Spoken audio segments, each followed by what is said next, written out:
एक बोइंग 777 विमान 239 यात्रियों को लेकर दक्षिण पूर्वी एशिया के आसमान में उड़ान भर रहा है। पायलट आखिरी बार मलेशियाई एयर ट्रैफिक कंट्रोल को अपनी लोकेशन की जानकारी देते हैं। कुछ ही मिनटों के भीतर विमान नागरिक रडार की स्क्रीन से पूरी तरह ओझल हो जाता है। तारीख है 8 मार्च 2014 और दुनिया विमानन इतिहास के सबसे बड़े रहस्य की गवाह बनने वाली है। फ्लाइट MH370 बिना किसी इमरजेंसी कॉल या जानकारी के गायब हो जाती है। किसी को नहीं पता कि वो कहाँ गया। विमान दक्षिण चीन सागर के ऊपर से अचानक तेजी से पश्चिम की ओर मुड़ जाता है। सैटेलाइट डेटा से पता चलता है कि विमान वापस मलेशिया की ओर मुड़ता है। मिलिट्री रडार इस बोइंग विमान को अंडमान सागर की ओर जाते हुए ट्रैक करता है। फिर सिग्नल बीच बीच में टूटने लगता है। विमान और इनमारसैट सैटेलाइट के बीच हर घंटे होने वाला संपर्क सुबह 8:19 तक जारी रहता है। आखिरी सिग्नल से संकेत मिलता है कि विमान दक्षिणी हिंद महासागर में बहुत गहराई तक चला गया है। इसके बाद सिर्फ सन्नाटा रह जाता है। महासागर के ऊपर उन अंधेरे घंटों में कुछ बेहद भयानक घटता है। वो 239 यात्री अपनी आम उम्मीदों और सपनों के साथ विमान में सवार हुए थे। चीनी परिवार अपनों से मिलने और खुशियां मनाने बीजिंग जा रहे थे। मलेशियाई कारोबारी अपने बैग में कॉन्ट्रैक्ट और प्रस्ताव लिए हुए थे। कलाकारों का एक समूह एक प्रदर्शनी से घर लौट रहा था। बच्चे अपने खिलौने और रंग भरने वाली किताबें थामे हुए थे। युवा जोड़े साथ मिलकर अपने भविष्य के सपने बुन रहे थे। बुजुर्ग माता पिता विदेश में रहने वाले अपने बच्चों से मिलने जा रहे थे। इस रोजमर्रा की उड़ान में हर किसी की अपनी मंजिल थी और अपने सपने थे। उन्हीं के बीच एक नवविवाहित जोड़ा भी था जो अपने हनीमून के सफर पर निकला था। एक माँ अपने छोटे बेटों के साथ परिवार से मिलने जा रही थी। इंजीनियर और तकनीशियन जरूरी मीटिंग्स के लिए निकल रहे थे। छात्र छुट्टियों के बाद वापस यूनिवर्सिटी जा रहे थे। हर सीट पर कोई ऐसा बैठा था जिसे कोई बहुत प्यार करता था और जिसे कोई बहुत याद कर रहा था। हर यात्री को उम्मीद थी कि वो कुछ ही घंटों में सुरक्षित बीजिंग पहुंच जाएंगे। उनमें से किसी को भी अंदाजा नहीं था कि ये उनकी आखिरी उड़ान होगी। परिवार अब ऐसी खबर का इंतजार करेंगे जो उन्हें कभी सुकून नहीं दे पाएगी। कुछ ही घंटों के भीतर विमान में सवार हर जिंदगी इतिहास के सबसे बड़े विमानन रहस्य का हिस्सा बन गई। कुआलालंपुर में एयर ट्रैफिक कंट्रोलर्स का रात 1:21 पर MH370 से संपर्क टूट जाता है। ट्रांसपॉन्डर विमान की लोकेशन और ऊंचाई बताना बंद कर देता है। वियतनाम के कंट्रोलर्स को उम्मीद थी कि विमान उनके हवाई क्षेत्र में प्रवेश करेगा, लेकिन वो कभी नहीं आया। मलेशियाई मिलिट्री रडार को प्रायद्वीप पार कर पश्चिम की ओर जाता हुआ एक अज्ञात विमान दिखाई देता है। अधिकारी तुरंत इसे लापता यात्री विमान से नहीं जोड़ पाते। कई कीमती घंटे बीत जाते हैं इससे पहले कि किसी को एहसास हो कि विमान ने अपना रास्ता बदल लिया है। जब तक अधिकारियों को समझ आता कि क्या हुआ है, तब तक विमान रात के अंधेरे में गायब हो चुका था। तलाशी दल ने शुरू में तय रास्ते के पास दक्षिण चीन सागर पर ध्यान केंद्रित किया।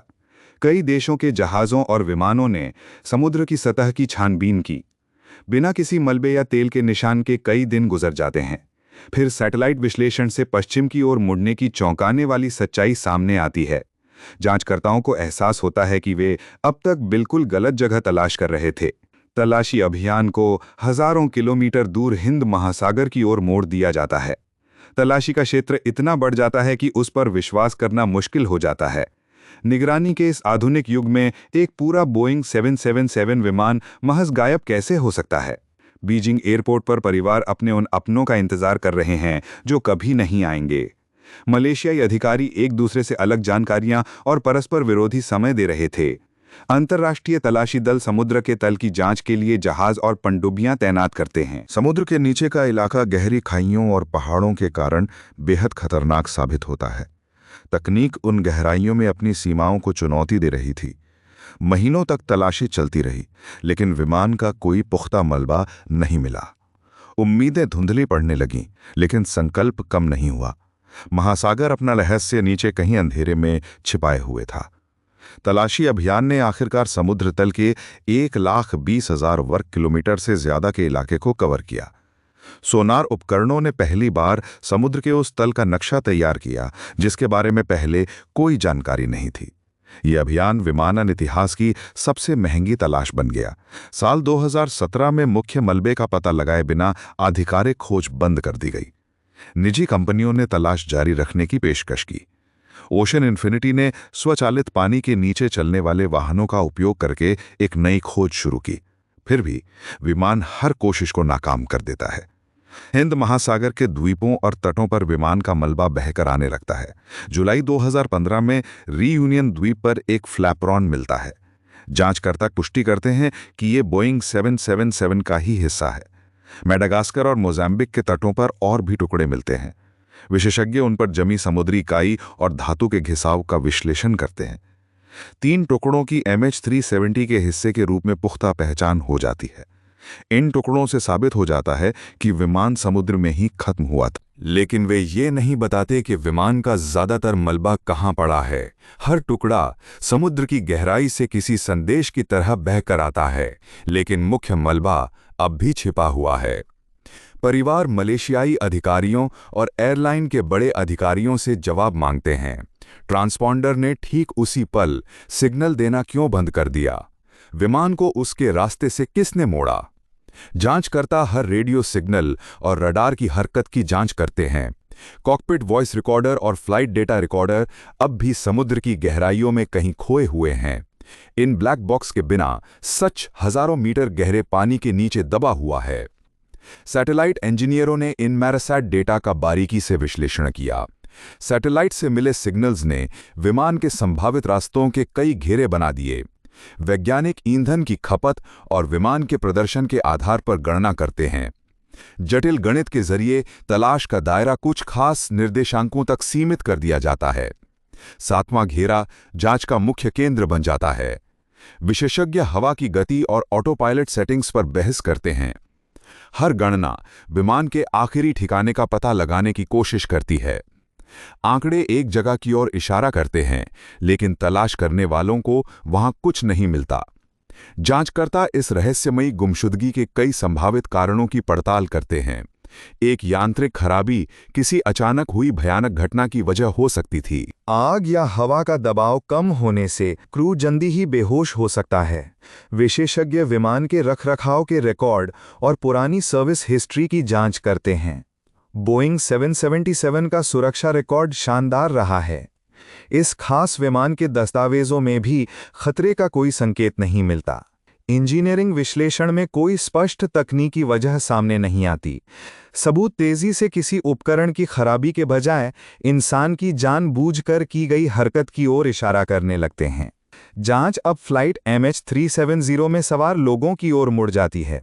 कैप्टन जहारी अहमद शाह के पास 18,000 घंटों की उड़ान का अनुभव था। फर्स्ट ऑफिसर फारिक अब्दुल हामिद युवा थे और उनके पास कम अनुभव था। जांचकर्ता उनके अतीत और निजी जिंदगी को खंगालते हैं। जहारी के घर में एक होम फ्लाइट सिम्युलेटर था, जिसमें कई रास्ते पहले से प्रोग्राम किए हुए थे। पुलिस उनके कंप्यूटर फाइलों और फ्लाइट रिकॉर्ड की जांच करती है। सिम्युलेटर के कुछ रास्ते हिंद महासागर के दक्षिण की ओर जाते थे। जांचकर्ताओं का मानना है कि ये किसी इरादे का संकेत हो सकता है, हालांकि ये महज अभ्यास भी हो सकता था। दोनों में से किसी भी पायलट के मानसिक तनाव या आर्थिक तंगी का कोई सबूत सामने नहीं आता। उड़ान से कुछ हफ्ते पहले दोनों ही सामान्य और पेशेवर व्यवहार कर रहे थे। यात्रियों की बैकग्राउंड जांच में भी आतंकवाद या किसी संदिग्ध चीज का कोई सुराग नहीं मिलता। माल की सूची में लिथियम बैटरी तो थीं, लेकिन ऐसी कोई चीज नहीं थी जो जाहिर तौर पर खतरनाक हो।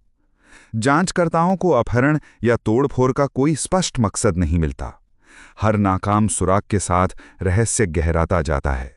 कोई जानबूझकर विमान को दूर समुद्र में क्यों ले जाएगा? शौकिया जांचकर्ताओं और विमान विशेषज्ञों की ओर से कई वैकल्पिक सिद्धांत सामने आते हैं। कुछ का सुझाव है कि विमान के कंप्यूटर सिस्टम के जरिए उसे दूर से ही हैक किया गया था। दूसरों का कहना है कि आग लगने की वजह से संचार बंद हो गया होगा, लेकिन विमान उड़ता रहा होगा। बिना किसी सबूत के मिलिट्री द्वारा मार गिराए जाने की कहानियां भी फैलने लगी। इंटरनेट पर उल्कापिंड टकराने और अलौकिक घटनाओं जैसी बेतुकी बातें भी फैल गईं। गंभीर विश्लेषक ज्यादातर फालतू थियरी को खारिज कर देते हैं। तथ्य केवल कुछ ही तर्कसंगत बातों का समर्थन करते हैं। स्वतंत्र शोधकर्ता विमान के टाइमलाइन और रडार डेटा के हर पहलू की जांच करते हैं। विशेषज्ञ ट्रांसपॉन्डर के बंद होने के समय के महत्व पर चर्चा करते हैं। कुछ सिद्धांतकार कार्गो या यात्रियों से जुड़े राजनीतिक मकसदों की ओर इशारा करते हैं। अन्य इंश्योरेंस फ्रॉड या कॉरपोरेट जासूसी की संभावनाओं पर ध्यान देते हैं। हर थ्योरी के लिए ऐसे सबूत चाहिए जो मौजूद ही नहीं है। जांच दल वैज्ञानिक कड़ाई के साथ हर दावे की परीक्षा करता है। ज्यादातर दावे जांच के दौरान टिक नहीं पाते और केवल बुनियादी तथ्य ही बचते हैं। किसी ने जानबूझकर विमान का रास्ता बदला था। विमान के रास्ते के विस्तृत विश्लेषण से एक बड़ी जानकारी हाथ लगती है। 2018 की मलेशियाई जांच रिपोर्ट में कहा गया है कि कंट्रोल्स के साथ जानबूझकर छेड़छाड़ की गई थी। कॉकपिट में मौजूद किसी व्यक्ति ने जानबूझकर ट्रांसपॉन्डर और संचार प्रणालियों को बंद कर दिया था। पश्चिम की ओर मुड़ने के लिए फ्लाइट कंट्रोल्स में मैनुअल इनपुट की जरूरत होती है। विमान किसी तकनीकी खराबी की वजह से रास्ते से नहीं भटका था। इस नतीजे ने दुर्घटना की संभावनाओं को खत्म कर दिया।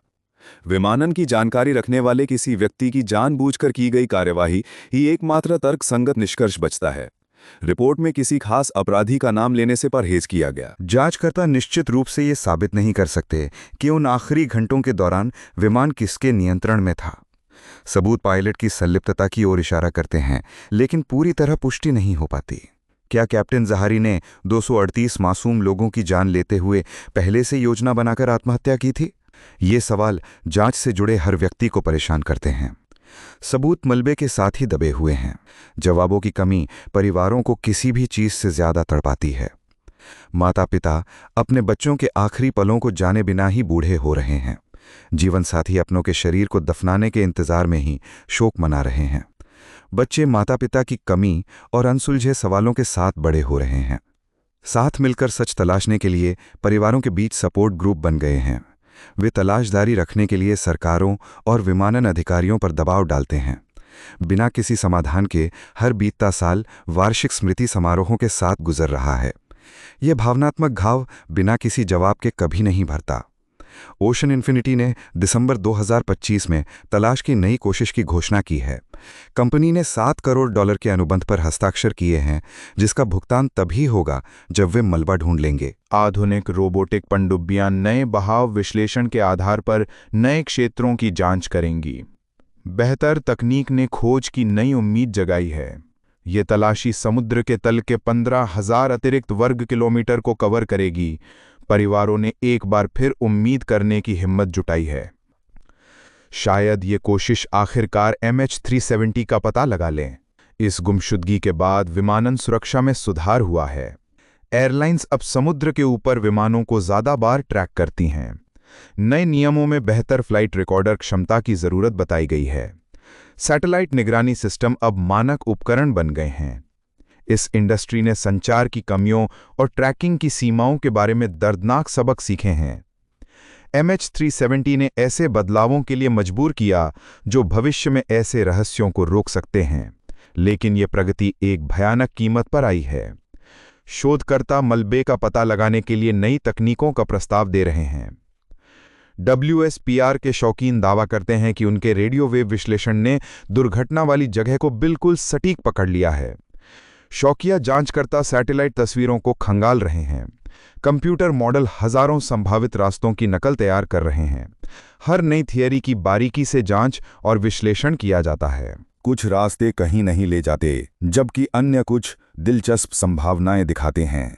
आधिकारिक और अनौपचारिक दोनों तरीकों से तलाश जारी है।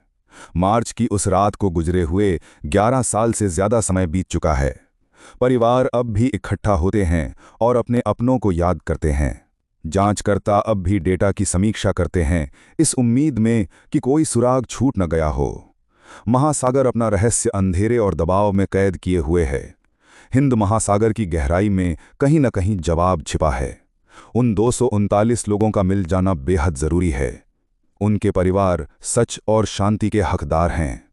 मलेशिया एयरलाइंस की फ्लाइट 370 में सवार होकर हमेशा के लिए गायब हुए उन 239 लोगों को 11 साल से ज्यादा का समय हो गया है। परिवार अब भी हर साल उन अपनों को याद करने के लिए जमा होते हैं जो कभी बीजिंग नहीं पहुंचे। ओशन इन्फिनिटी 2025 में आधुनिक रोबोटिक तकनीक के साथ फिर से खोज शुरू कर रही है, जो नई उम्मीद जगाती है। हिंद महासागर अपना रहस्य नीचे कहीं गहरे अंधेरे में छिपाए हुए है। वे 239 यात्री और क्रू ढूंढे जाने के हकदार हैं। ये तलाश थमने वाली नहीं है।